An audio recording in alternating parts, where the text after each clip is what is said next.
Жакшылыктын шарапаты, жамандыктын кесепети демекчи, акыркы жылдары өлкөбүздө эң олуттуу жакшылыктардын шарапатынын бири түндүк электр станциясы Датка кеминин курулушу болду. Мамлекетибиздин тышкы карызы көңүл ренжитип турганына карабай, өлкө башчыбыз чыгынып, дагы карыз алып, өлкөбүздүн түндүк тарабы электр жарыгынан кошуна өлкөлөргө көз каранды болбосун деген максатта ушул кадамга барганы баарыбызга белгилүү. Ошол максат ишке ашарына саналуу гана күндөр калды. Бирок калкыбыздын кубанычына кедерги болгон жамандын кесепетинин бизге жеткен маалыматтары үрөйдү учурду. Бир инсандын жеке капчыгын толтуруучу цемент заводунун электростанциядан 1 километр чакырымга жетпеген аралыкта курулуп жаткандыгын укканыбызда, окуя коомчулукка түшүнүктүү болуш үчүн маалымат агенттигибиздин жамааты жана бир топ журналисттер менен өз көзүбүз менен көрүп кайттык. Мыйзам ченемдүүлүгү электростанция менен цемент заводунун аралыгы 3 километрден ары болушун талап кылынат экен. Ал эми бүгүнкү курулуп жаткан цемент завод станциядан 1 километр аралыкты да камтыбайт. Өзүңүздөр көрүп тургандай, биздин артыбызда Датка кемин электростанциясы. Бул электростанция август айында ишке берилип, өлкөбүздүн түндүк тарабындагы калкыбыз кошуна өлкөлөргө свет жарыгына муктаж болбой калышат. Бул биздин өлкөбүздүн калкы үчүн жакшы жаңылык. Ал эми бул өзүңүздөр күбө болгондой Датка кемин станциясынан 1 километр аралыкка жетпеген жерде салынып жаткан цемент завод. Цемент заводду салдырып жаткан төбөлдө бекеринен бул жерди тандабаптыр. Заводдун жүрөгү тынымсыз согуп туруусуна электр керектиги мындай турсун.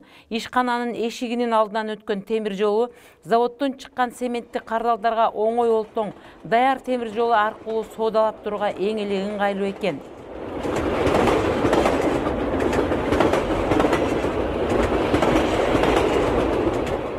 Кошуна Кытай өлкөсүнөн келген жеке ишкерлердин көмөктөшү менен бүткөн электр станциясын салган Кытай уутундагы кесипкөйлөр, эгерде бул цемент завод мынчалык жакын курулса, электр станциянын көпкө иштерине кепилдик бербейбиз. Анткени көмөк чордонунун сырттан келген чаңдан сактап туруучу аппараттар шамалдан учкан чаңдарга гана ылайыкташтырылган. Ал эми цемент заводдон андан 10 эсе көп өлчөмдөгү чаң жана андан сырткары станцияга зыян келтирүүчү заттарды бөлүп чыгаары белгилүү деп өз ойлорун айтышкан. Көлдөй өтө баалуу эс алуу жайыбыздын босогосуна айланган Боом капчыгайынын кире беришинде цемент заводунун салынышына ден соолугун чыңдаганы келе жаткан туристтерибиз кандай көз карашта болоруна да Кытай улутунун жарандары таң калуу менен тынчсызданышыптыр. Бир атка минердин чөнтөгү толсун деп бир дубандын жарандары ачка калганы аз келгенсип, өлкөбүздүн жүзү болгон туризм багытыбызга да кедергисин тийгизбей койбосу айдан ачык көрүндү. Эшигибизди көрүп төрүбүзгө өткөрчү ыйык салтыбызды кантебиз? Цемент заводдун чаңы менен аластап тосуп алсак, эс алуучулар кийинки жылы келеби деген суроо биздин да жүрөгүбүздө өттү.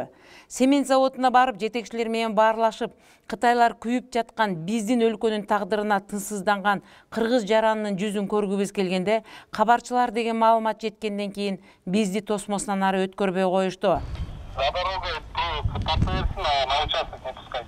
Ой, сен участогың ешкімді на дороге вот они. На дороге, прям на дороге встали и снимали. Кайра эле өзүмчүл болуп, элдин камын ойлобогон заводдун ээсине нааразы болуп кайттык. Үнүбүз элдин ополтоодой керегине жараган, көз жоосун алган Датка кеминдин тагдырын чечүүчүлөргө жетсе экен деген тилекти да унуткан жокпуз. Эгерде бийликте отурган төбөлдөрүбүз өздөрүнүн капшытына, чөнтөгүнө ишенип, өлкө үчүн ушундай олуттуу болуп салган электр станциянын жанына цемент завод салып мыйзамды бузушса, мунун кийинкиси кандай болоруна коомчулук өз пикирлерин билдиришер деген үмүттөбүз.